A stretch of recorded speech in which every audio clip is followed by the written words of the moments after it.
भोजपुरी में गीता गायन के तीसरकी कड़ी में सुनी जा महत्व निष्काम कर्म योग के।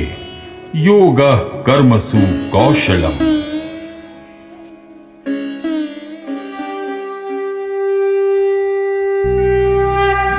भोजपुरी में गीता गायन सुनी लगा के ध्यान, सुख शांति आनंद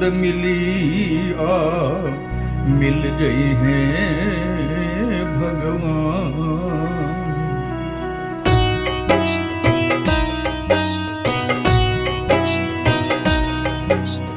ज्ञान श्रेष्ठ की कर्म श्रेष्ठ, अर्जुन में ईशन का जागल।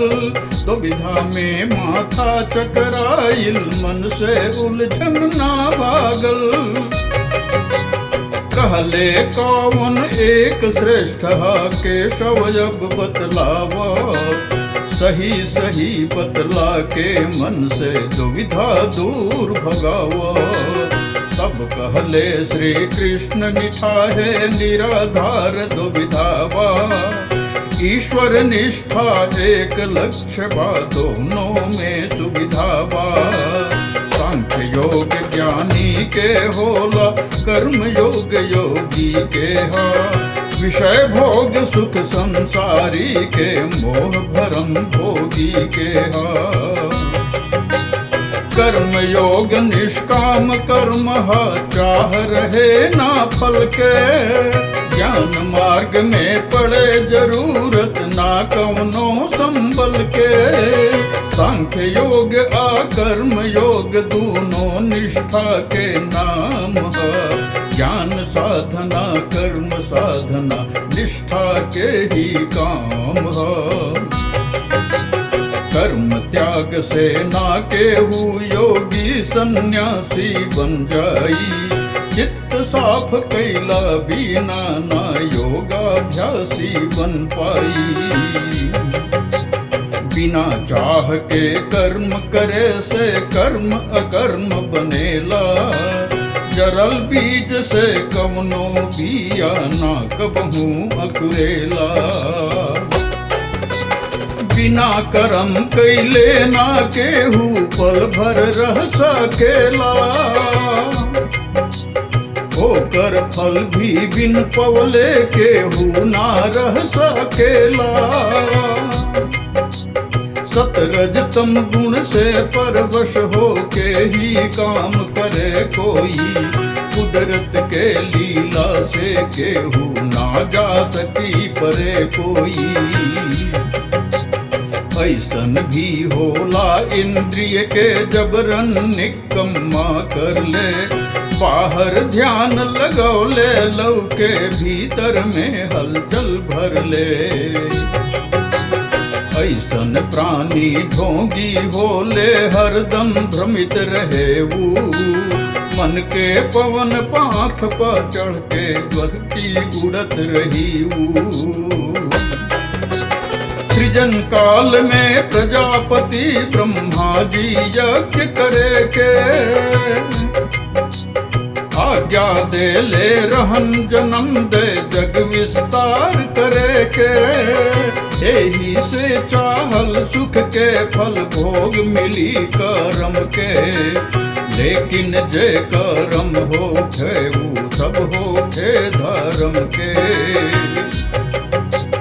यज्ञ कर्म के अर्थ बहुत बा, एकरा के तू जाना।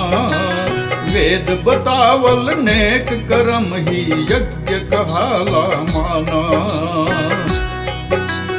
कर्म कांड से चाहे परगट अपने यज्ञ चले भीतर। जाने अनजाने हो खतबा बाहर या तन के अंदर। सूरज चांद हवा पानी धरती जतना देवता बाड़े। रातों दिन सब प्राणी के पालन पोषण में बाठाड़ है। उनकर पूजा करी कभी उनका के दूषित ना करी। इहे यज्ञ उनका खातिर है, यही बात के ध्यान धरी। यज्ञ कुंड के धुआं गगन में बदरी बन के दे पानी, पानी से फल फूल अन्न उपजाला एकरा से मानी।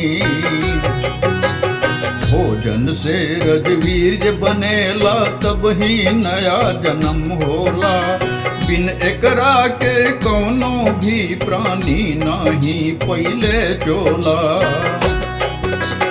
जेना ऐसन सृष्टि चक्र के परंपरा पालन करी, जे कर्तव्य कर्म के जिंदगी में ना संचालन करी। ओकर जियल अकारथ होई पाप कमाई जीवन में, इंद्रिय सुख के विषय वासना भरल रही ओकरा मन में। लेकिन जे अपने आत्मा में रमे सदा संतुष्ट रहे, लय हो जाए परमात्मा में जे उनके से युक्त रहे। ओकरा खातिर यज्ञ कर्म भी कईल ना जरूरी बा, करे ना करे ओकरा ऊपर कौनो ना मजबूरी बा। जनक नियन कतना राजर्षि कर्म पंथ के अपनैले, दूसरा लोगन के प्रेरित कर उनको राह दिखैले। बड़ा लोग आचरण करे दोसर भी उहे कइल चाहे, देखा हिसकी बड़ लोगन के राह उहो धइल चाहे। उत्तम जन के जवन आचरण उहे सभे अपनावेला, जौना रहिया चलल सभे आपन भी पाँव बढ़ावेला। नेता चाहे बड़ लोगन के चाल ढाल होला जैसन, जन साधारण नकल करेला बनल चाहेला ओइसन। तीनों लोक में हमरा खातिर ना कवनो करतब बा, कुछ भी नहीं खे पावे खातिर जेबा हमरे सब बा। सबहू हम 24 घंटा कर्म करी लागल रही, सकल सृष्टि के पालन पोषण में हरदम जागल रही। तीन गुणन के ई प्रकृति हा इहे कर्म में बरत रहल, इहे लिखल बा वेद शास्त्र में ज्ञानी योगी के कहल। गुण ही गुण में बरत रहल बा भाव कर्म व्यवहार में, एकरे तू सब खेल समुझला जे हो खत संसार में। हम बस अज्ञानी माने उहे तो सब कर्म करे, एह भरम में पारल पारल ऊ जिंदगी जिए मारे। सही सही गुण के करनी के जे भी मरम समुझ गइल, उहे ज्ञानी योगी भइल, सब बंधन से छूट गइल। साच बात बा इहे कर्म के करता जब बन गइली, अहंकार या हमता वश खुद ही फल भोगता भइली। कर्म जरूरे फल देला यह जीवन अगिला जीवन में, कर्ता के भोग ही के पारी अब ही या अगिला तन में। सबके हुआपन स्वभाव के वश में हो के काम करे, इहे प्रकृति हा पेरे सबके नाम करे बदनाम करे।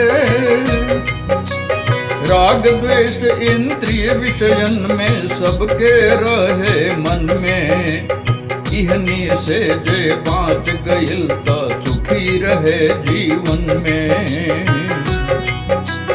भलही नीमन से कइल दूसरा के धर्म लगे सुंदर, तबहू आपन धर्म नीक बा हर प्रकार से ही बेहतर। हरदम आपन धर्म नेक बेहतर या शुभकारी होला, उहे फल दिला जिंदगी में हरदम हितकारी होला। अर्जुन पूछले केशव जी से एक बात बब बतलाई, बिन चहले भी पाप कर्म खातिर के पेरे समझाई। केहू पाप कइल ना चाहे तब हूँ काहे कर बैठे, जबरन करवावे ऐसन आ कान पकड़ के ऐठे। कहले केशव सुना ध्यान से ई रहस्य बतलाई हम, काहे ऐसन हो जाला एकर कारण समझाई हम। काम क्रोध बा कारण एकर इहे पाप करावेला,